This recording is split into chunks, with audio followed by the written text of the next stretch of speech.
इस चैनल पर जो आपको जानकारी मिलती है वो साइंस और फैक्ट्स से रिलेटेड सारी जानकारी मिलेगी जो कि साइंटिफिक होती है।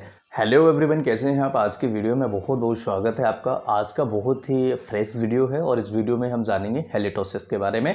हेलिटोसिस होता क्या है? हेलिटोसिस का मतलब होता है बैड ब्रीथ होना। बैड ब्रीथ यानी कि हमारे मुंह से बहुत ज़्यादा बदबू आती है। आपने कभी महसूस किया होगा जब चार लोग खड़े होते हैं और अगर आप किसी के पास में खड़े होते हैं तो उसके मुंह से बहुत ज़्यादा बदबू आती है और ये बदबू आपको बहुत ज़्यादा इरिटेट करती है जिससे आप उससे दूर खड़े हो जाते हैं। कई बार हमारे ही मुंह से बदबू आती है जिसके कारण हम कहीं पार्टी में नहीं जाते हैं या कहीं फंक्शंस में नहीं जाते हैं। कई लोग अपने ऐसे होते हैं जिनके साथ में हम खड़े नहीं हो पाते हैं। तो ऐसी सिचुएशन से बचने के लिए आज की इस वीडियो में परमानेंट सॉल्यूशन मैं आपको देने वाला हूं। तो इस वीडियो को ध्यान से देखें, इसके कारण समझें सबसे पहले और उसके बाद में इलाज समझें।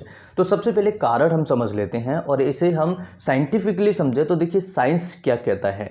तो यहाँ पर सबसे पहले जो साइंटिफिक कॉज होते हैं वो समझ लेते हैं। देखिए अगर किसी मरीज को मुंह का इन्फेक्शन हुआ है, माउथ में कोई इन्फेक्शन है, उसकी वजह से वहाँ पर बैक्टीरिया डेवलप होने लगते हैं, वो एक सबसे बड़ा कारण होता है।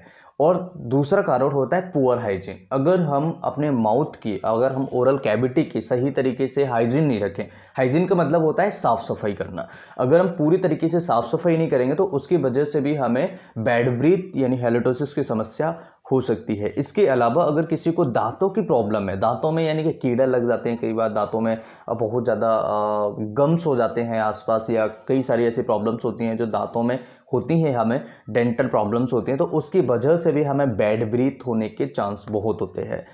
चौथा जो कारण होता है वो होता है कि हमारे टंग पर एक वाइट वाइट सी लेयर बन जाती है, उसकी वजह से हो सकता है। और ये कई तरह के इन्फेक्शंस में हो जाता है। कई बार हमें हमारा फीवर हमें आ जाता है तो उस ऐसी कंडीशन में भी हो जाता है। कई बार हमें वायरल इन्फेक्शन होता है, उसकी कंडीशन में भी हो सकता है। इसके अलावा पांचवा कारण है टॉन्सिल्स होना। अगर किसी मरीज को टॉन्सिल्स है या टॉन्सिलाइटिस की समस्या है जिसमें आपको क्विंची टाइप की हो गए हो, उसमें छोटे छोटे वाइट वाइट दाने हो गए हैं, तो उसकी वजह से भी आपको बैड ब्रीथ या हेलिटोसिस की समस्या हो सकती है। इसके अलावा छठवां कारण है किसी को एलिमेंट्री से रिलेटेड इन्फेक्शन होना। अगर किसी को एलिमेंट्री से रिलेटेड इन्फेक्शन है, कैंसर, ट्यूमर है या कोई और बड़ी बीमारी है, उसकी वजह से भी जो बैड ब्रीथ है वो हो सकती है। सातवां जो कारण है कॉन्स्टिपेशन होना। अगर हम किसी को बहुत ज़्यादा कॉन्स्टिपेशन है, कब्ज रहता है, बहुत लंबे समय से जीर्ण कॉन्स्टिपेशन है, तो उसकी वजह से हमें होता है। क्यों? क्योंकि खाना प्रॉपर तरीके से डाइजेस्ट नहीं होगा, प्रॉपर तरीके से पचेगा नहीं, तो क्या होगा, वो सड़ेगा। सड़ेगा तो आपको ऊपर की तरफ भी बैड ब्रीथ आएगी, ठीक है, बहुत ज़्यादा बदबू आएगी मुंह से। और अगर आप फ्लैटस पास आउट करते हैं तो वहाँ पर भी आपको बहुत ज़्यादा बदबू आएगी, राइट। अब अगर बात करें इसके अलावा कौन से कारण होते हैं, तो देखिए सबसे पहला होता है मुंह के कारण। दूसरा होता है आपको एलिमेंट्री का कैनाल का कोई इन्फेक्शन हो या एलिमेंट्री कैनाल आपकी डिस्टर्ब हो। कई बार क्या होता है, 8वें नंबर पर जो कारण है वो होता है हम खाना खाने के बाद ब्रश नहीं करते हैं, हम कुल्ला नहीं करते, हम सही तरीके से हाइजीन नहीं मेंटेन कर पाते, तो उसकी वजह से हो सकता है। 9वें नंबर पे जो क्वेश्चन जो आपका कारण है वो होता है कि आप क्या करते हैं, बहुत ज़्यादा उल्टा सीधा खाना खा लेते हैं। जैसे कि आपने मल्टीपल चीज़ें खा ली, जैसे आपने अभी आइसक्रीम भी खा ली, उसके बाद में दूध भी पी लिया, उसके बाद में सब्जी भी खा ली, उसके बाद में पनीर भी खा ली, उसके बाद में रोटी भी खा ली, यानी मल्टीपल चीज़ें जो आपको नहीं खाना चाहिए। उसके बाद में आपने फ्रूट्स भी खा लिए, तो उसकी वजह से जो स्टमक के अंदर जो कचरा इकट्ठा होता है ना, उसकी वजह से भी होता है, क्योंकि प्रॉपर तरीके से वो स्टमक जो हमारा है वो काम नहीं कर पाएगा। इसके अलावा भी काफ़ी सारे कारण होते हैं जो हम ओरल हाइजीन जो होती है उसे मेंटेन नहीं कर पाते, उसकी वजह से बहुत ज़्यादा प्रॉब्लम क्रिएट होती है और हम ध्यान नहीं दे पाते कि हमारे मुंह के अंदर जो बदबू आ रही है वो क्यों आ रही है। तो कारण मोस्ट इंपॉर्टेंट है। इसके बाद में मुंह के अंदर अगर छाले होते हैं, कि कई बार आपने देखा होगा मुंह के अंदर छाले हो जाते हैं, अल्सर्स हो जाते हैं, तो उसकी वजह से भी आपको हो सकता है। गम्स की वजह से हो सकता है, अगर किसी को गम्स है, जिंजिवाइटिस अगर किसी को है उसकी वजह से हो सकता है। तो गम्स, जिंजिवाइटिस और अल्सर एक ओरल कैविटी की प्रॉब्लम है, उसकी वजह से हो सकता है।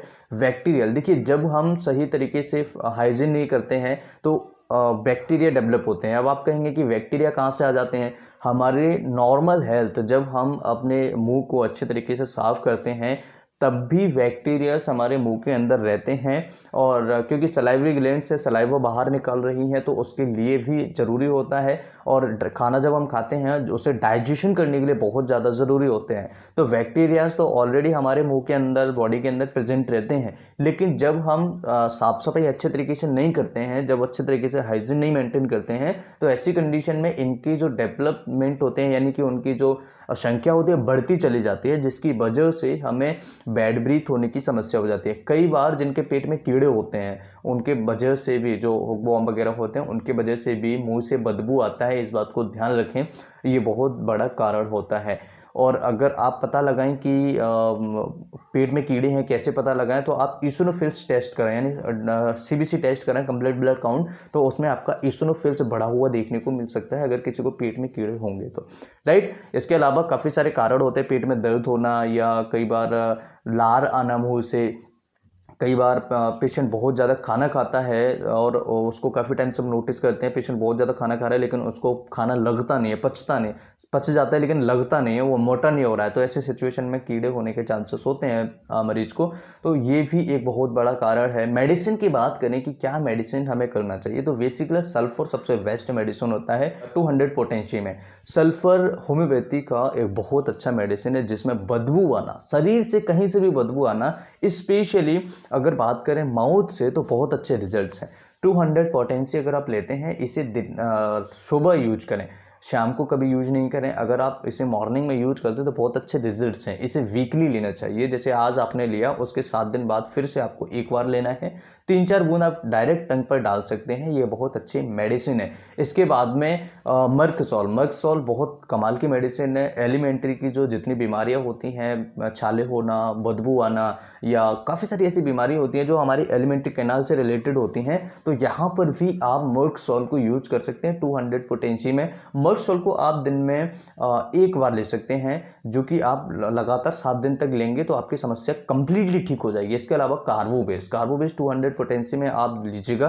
कार्बोबीज को भी एलिमेंट्री कैनाल के बहुत अच्छी मेडिसिन माना जाता है। कब्ज, गैस, बदहजमी जैसी शिकायत, पेट में जलन जैसी शिकायत, प्यास बहुत ज़्यादा लगना, ऐसी शिकायत में भी कार्बोबीज को यूज किया जाता है। तो कार्बोबीज 200 पोटेंसी में आपको दिन में एक बार लेना चाहिए, जिससे कि आप सारी समस्याएं आपकी ठीक हो जाए। 3 मेडिसिन मैंने आपको बताया, सल्फर है, इसके अलावा कार्बोबेज है और मर्कसॉल है। तीनों मेडिसिन को लेने का तरीका मैंने आपको बताया। अगर आप इन मेडिसिन को लगातार यूज करते हैं, जो मैंने आपको मर्कसॉल है, कार्बोबेज है, आप इसे 15 दिन यूज कीजिए, बहुत अच्छे रिजल्ट्स मिलेंगे। और आप सल्फ़र आप यूज कर रहे हैं तो सल्फ़र को आप केवल 1 महीने लें, यानी कि महीने में 4 बार लें, बहुत अच्छे रिजल्ट्स मिलेंगे, आपकी हैलोटोसिस की समस्या ठीक हो जाएगी। आज की वीडियो में इतना ही। वीडियो अच्छा लगे तो लाइक एंड शेयर करें। अगर आप हमारे नए चैनल पर विजिट नहीं किए हैं तो यहाँ पर मुझे कुछ थोड़ी सी प्रॉब्लम आ रही है, हो सकता है कि मैं यहाँ पर वीडियोस कम बनाऊँ, वहाँ पर आपको नए अपडेट्स मिलेंगे, वहाँ पर आपको काफ़ी सारे वीडियोस मिलेंगे। तो उस चैनल की लिंक हमने वीडियो को डिस्क्रिप्शन में दी हुई है। आपसे निवेदन है कि वहाँ पर भी आप मुझसे सपोर्ट करें, वहाँ पर भी आप मुझे जुड़ें, वहाँ पर भी हम काफ़ी सारे अच्छे अच्छे टॉपिक समझने वाले हैं। वीडियो अच्छा लगे तो लाइक एंड शेयर करें, कुछ पूछना चाहे तो कमेंट करें। Thanks for watching, have a nice day, नमस्कार।